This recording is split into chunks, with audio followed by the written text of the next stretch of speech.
भारत के लोग फ्रांस में हो रही हिंसा से बहुत ज़्यादा परेशान हैं और लोग इतने परेशान हैं कि उन्होंने सरकार पर दबाव बना दिया है कि जल्द ही फ्रांस में शांति बहाली के लिए कुछ ना कुछ किया जाए। प्रधानमंत्री ने भी फ्रांस में हो रही हिंसा को लेकर चिंता जताई है और शांति के लिए कई बैठकें करनी शुरू कर दी हैं। उम्मीद ये की जा रही है कि जल्द ही गृह मंत्री को भी फ्रांस भेजा जाएगा ताकि वहां पर शांति बहाली हो सके। ठीक उसी तरह जिस तरह मणिपुर में गृह मंत्री के दौरे के बाद शांति बहाली हो गई थी। भारत के लोग फ्रांस में हो रही हिंसा से बहुत ज़्यादा परेशान हैं। बनता भी है परेशान होना, आखिर फ्रांस बगल में ही तो है। हालांकि मणिपुर देश से बहुत दूर है, कम से कम देशवासियों के दिल से तो बहुत दूर है। मणिपुर में हिंसा को लगभग 3 महीने से ज़्यादा का वक्त बीत चुका है। बहुत सारे लोग बेघर हो चुके हैं। लगभग 50,000 से ज़्यादा लोग अपना घर छोड़कर रिलीफ कैंप में रहने को मजबूर हैं। 100 से ज़्यादा लोग अपनी जान गंवा चुके हैं। गृह मंत्री भी मणिपुर का दौरा कर चुके हैं, उसके बाद भी मणिपुर लगातार जल रहा है। इस तरह से जल रहा है कि वहां पर पुलिस स्टेशन तक भीड़ उग्रवादी फूंक दे रहे हैं और कोई कुछ नहीं कर पा रहा है। लेकिन इसी बीच सरकार, कम से कम मणिपुर की सरकार तो बहुत कुछ करने की कोशिश कर रही थी। जब उन्हें लगा कि उनके हाथ से चीज़ें निकल गई हैं तो जनता को समझाने के लिए या फिर कम से कम उन्हें ये जताने के लिए वो आगे आए और कहा गया कि अब मणिपुर के सीएम इस्तीफा देंगे। लेकिन मणिपुर एक ऐसे सीएम के हाथ में है जो अपना इस्तीफा तक नहीं बचा पाया। आप सोचिए कि 2-3 दिन पहले मीडिया पर एक वीडियो बहुत वायरल हुआ। कहा गया कि इस वीडियो में लोगों ने, भीड़ ने मणिपुर के सीएम का इस्तीफा फाड़ दिया। कागज लिया उनके हाथ से और वो लेकर फाड़ दिया गया। जो सीएम अपना लिखा हुआ कागज का एक टुकड़ा बचा नहीं पा रहा है, उसके हाथ में मणिपुर को बचाने की जिम्मेदारी दे दी गई है या फिर पहले से ही उनके हाथ में थी। मणिपुर के सीएम अपने दफ्तर में बैठकर इस्तीफा लिखते हैं और उस इस्तीफे को वो राजभवन तक, राज्यपाल तक पहुंचा नहीं पाते। इसके पहले ही उनके समर्थक उनसे इस्तीफा छीनते हैं या फिर जिस तरह से बताया गया कि जनता उनके हाथ से इस्तीफा छीनती है। एक महिला वीडियो में दिखाई पड़ती है कि कैसे वो कागज का वो इस्तीफा छीनती है और फाड़ देती है और इसी के साथ हिंसा से घिरे हुए मणिपुर के सीएम का इस्तीफा टल जाता है। बीरेन सिंह फिर से मणिपुर के सीएम बने रहेंगे। कब मणिपुर शांत होगा किसी को नहीं पता। दावे किए जा रहे हैं कि जल्द ही सब कुछ ठीक हो जाएगा। लेकिन आज इस वीडियो में आपको एक अलग चीज़ बताने की कोशिश करने आया हूं। आप जब भी मणिपुर को लेकर खबरें पढ़ने की कोशिश करते हैं, खबरें पढ़नी ही पड़ेंगी आपको, क्योंकि मणिपुर के बारे में हम में से बहुत सारे लोगों को कुछ नहीं पता। पता है तो सिर्फ उतना जितना आईटी सेल ने आपको बताने की कोशिश की।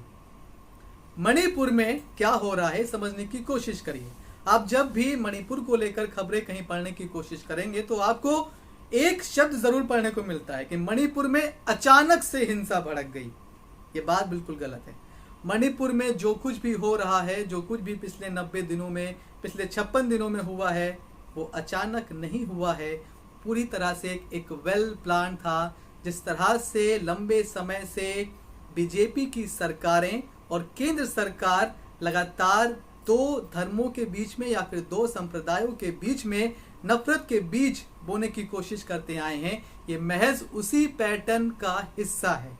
कैसे, सुनते जाइए। जरा समझिए मणिपुर में क्या हो रहा है।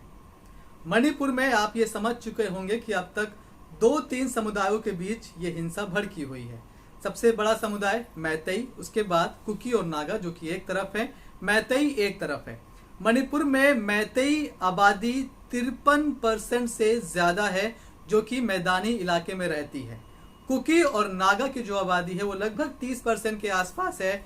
उनमें क्रिश्चियंस हैं और कुछ दूसरी जनजातियां मिक्स हैं। ये सब पहाड़ी इलाके में रहते हैं। मणिपुर में पहाड़ी इलाके में रहने वाले इन कुकी और नागा को एक स्पेशल एक्ट के तहत कुछ अधिकार दिए गए हैं। अधिकार के तहत ये भी कहा गया है कि मैतेई समुदाय के लोग, यानी कि मैदान में रहने वाले लोग, पहाड़ों पर जाकर ज़मीन नहीं खरीद सकते, वहाँ पर अपना कोई भी अधिकार नहीं जमा सकते। लेकिन जब से मणिपुर में एन बीरेन सिंह की बीजेपी की सरकार आई है, तब से वहां पर इन दोनों समुदायों के बीच तनाव बढ़ता चला गया है और इसके पीछे लगातार बहुत सारी चीजें की गई हैं। एन बीरेन सिंह खुद मैतेई समुदाय से आते हैं। वो चाहते हैं कि मैदान के लोगों को यानी कि मैतेई समुदाय को पहाड़ी इलाके पर भी हिस्सा मिले, वहां पर भी उनका वर्चस्व हो। इसके लिए क्या कुछ किया गया? सरकार में रहते हुए एन बीरेन सिंह लगातार ऐसी कोशिशें करते आ रहे हैं। कई सारे मैतेई देवी देवताओं के प्रतीकों को पहाड़ी इलाकों में स्थापित करने की कोशिश की गई, ताकि यहाँ के लोगों का वहां पर आना जाना बढ़े, वहां पर उनके मंदिर बने और वहां पर उनके अधिकार और ज्यादा बढ़ते चले जाएं। रिजर्व फॉरेस्ट एरिया यानी कि पहाड़ का वो इलाका जहां पर कुकी और नागा समुदाय के लोग रहते हैं, जिन्हें पूरी तरह से एक्ट के तहत संरक्षण दिया गया था, वहां पर डिमोलिशन का काम किया एन बीरेन सिंह की सरकार ने। उन जंगलों में, उन रिजर्व फॉरेस्ट में जाकर आदिवासियों के घर तोड़े गए, चर्च तोड़े गए। इस तरह की तमाम कोशिशें लगातार मणिपुर में चल रही थी। मतलब कम से कम ये तो मत कहिए कि मणिपुर में हिंसा अचानक भड़क गई। दरअसल इसके पहले एक लंबी चौड़ी कोशिश खुद मुख्यमंत्री और उनकी सरकार की तरफ से की जा रही थी। हालांकि मुख्यमंत्री बहुत मासूम बनने की कोशिश कर रहे हैं, या फिर आपको और हमको मासूम समझते हैं, तभी तो कोई आता है और बच्चे के हाथ से टॉफी की तरह उनका इस्तीफा छीनकर फाड़ देता है। और फिर एन बीरेन सिंह का एक बयान भी कहीं पढ़ा था, जो कि वो कहते हैं कि उन्हें समझ ही नहीं आ रहा कि मणिपुर में आखिर हिंसा हो कैसे रही है। लगता है उन्होंने बहुत दिन से आईना नहीं देखा। अब उस पैटर्न को समझने की कोशिश करिए जो आपको समझाने की कोशिश कर रहा हूं।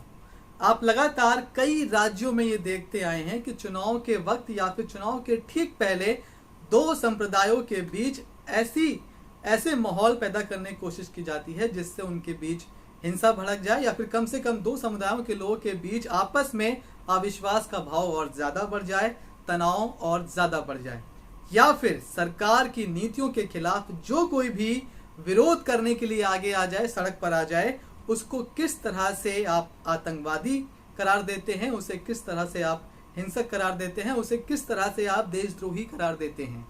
कृषि बिल आपको याद है, कृषि बिल सरकार लेकर आई, बिना किसान से पूछ कर लाई, बहुत सारा विरोध प्रदर्शन हुआ, थोड़ी हिंसा हुई तो सरकार ने कहा कि इनमें खालिस्तानी लोग शामिल हैं, इन्हें बाहर के देशों से पैसा आता है, ये पूरा प्रोटेस्ट बाहर के देशों ने स्पॉन्सर किया है और ये सब देशद्रोही हैं, इनकी मांग गलत है। मतलब विरोध करने वाले को आपने देशद्रोही कह दिया।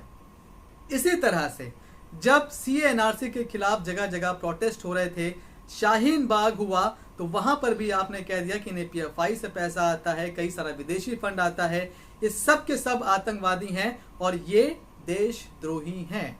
इसी तरह जब तमाम पहलवान अपनी बात को लेकर विरोध प्रदर्शन करते हैं, सड़क पर बैठते हैं, तो आपने उनके ऊपर भी कई सारे सवाल खड़े कर दिए, पैसा कहां से आ रहा है ये बात खड़ी कर दी, उन्हें भी संदेह के घेरे में डाल दिया। मणिपुर में भी जब विरोध प्रदर्शन शुरू हुआ तो सरकार की तरफ से, कम कम मणिपुर सरकार की तरफ से ये कहना शुरू कर दिया गया कि ये मणिपुर के लोग नहीं हैं जो हिंसा कर रहे हैं। मतलब पहली बात आपने उनकी मांग को ही गलत करार दे दिया कि ये मणिपुर के लोग ही नहीं हैं, ये लोग तो म्यांमार के हैं, ये लोग तो बांग्लादेश के हैं, ये घुसपैठिए हैं जो कि बाहर के देशों से मणिपुर की सीमा में घुस गए और अब हिंसा करने आ रहे हैं। क्या आपको इस बात को यकीन करना चाहिए? वो भी तब क्योंकि सरकार कह रही है। तो अगर सरकार कह भी रही है तो क्या आप इस बात पर सवाल खड़े नहीं करते कि आखिर राज्य में सरकार किसकी है? बीजेपी की। केंद्र में सरकार किसकी है? बीजेपी की। तो किसी भी देश के राज्य की सीमा के भीतर घुसपैठ कैसे हो रही है? बाहर से आतंकवादी या फिर दूसरी खराब तरीके के लोग देश की सीमा के अंदर कैसे घुस रहे हैं? ये किसकी जिम्मेदारी है? क्या मणिपुर सरकार की नहीं है या फिर केंद्र सरकार की नहीं है? और अगर बांग्लादेशी और म्यांमार के लोग मणिपुर में घुस आए हैं तो केंद्र सरकार क्या कर रही थी? और जब आपको पता है कि राज्य के अंदर इस तरह के लोग आ चुके हैं तो आपने उनको बाहर निकालने के लिए क्या कदम उठाया? क्या आप सिर्फ हिंसा का इंतजार कर रहे थे कि हिंसा हो और हम ये घोषणा कर दें ये तो मणिपुर के लोग हैं ही नहीं, ये तो बांग्लादेश के हैं, ये तो म्यांमार के हैं। क्या आप देश की जनता को इतना बेवकूफ़ सरकार समझती है और क्या आप वाकई इतना बेवकूफ़ बनना चाहते हैं? उड़ीसा में ट्रेन हादसा होता है तो रेल मंत्री वहां पर पहुंच जाते हैं, अश्विनी वैष्णव। आप लोग उनकी फोटोज वीडियोस को खूब वायरल करते हैं, बताते हैं कि कितनी धूप और कितनी गर्मी में खुद रेल मंत्री मौकाए वारदात पर बने हुए हैं, कितना काम कर रहे हैं, कितने मेहनती हैं। अच्छी बात है, वाकई अश्विनी वैष्णव ने बहुत अच्छा काम किया था। लेकिन जब मणिपुर में प्रधानमंत्री नहीं पहुंचते तो आप उनके ना पहुंचने को कैसे जस्टिफाई कर सकते हैं? आप ये क्यों नहीं कहते कि मणिपुर लगभग 60 दिनों से जल रहा है, प्लीज प्रधानमंत्री जी एक बार तो घूम कर आ जाइए, नहीं कुछ तो जाकर 2-4 फोटो ही खिंचवा लीजिए, आप नहीं पूछेंगे। चिंता आपको तब होती है जब राहुल गांधी, जो कि विपक्ष के सबसे बड़े नेता हैं, वो पहुंचते हैं मणिपुर तो आप तमाम तरह के सवाल खड़े करना शुरू कर देते हैं। चिंता की बात यही है कि ठीक सवाल खड़े करना, ठीक सवाल पूछना आप लोग कब सीखेंगे? कब तक यूं ही बेवकूफ़ बनते रहेंगे? खैर छोड़िए इन सब बातों को। आपको तो फ्रांस की चिंता बहुत है तो फ्रांस की चिंता करिए, यूनिफॉर्म सिविल कोड की चिंता करिए जिसके बारे में अभी सिर पैर कुछ भी नहीं पता। ये सारी चिंताएं करिए और जब इन चिंताओं से मुक्त हो जाइए तो भी चिंता मत करिए, क्योंकि IT सेल में बहुत कुछ आपके लिए पक रहा है, तैयार हो रहा है। आपको आंखों से अंधा और कानों से बहरा बनाने के लिए उनके पास फिर कोई नया शगुफा होगा, नई अफवाह होगी। तो चिंता मत करिए, नए शगुफे, नए अफवाह का इंतज़ार करिए। नमस्कार, आप देख रहे हैं फर्जी न्यूज़। मेरा नाम है मनीष चौरसिया।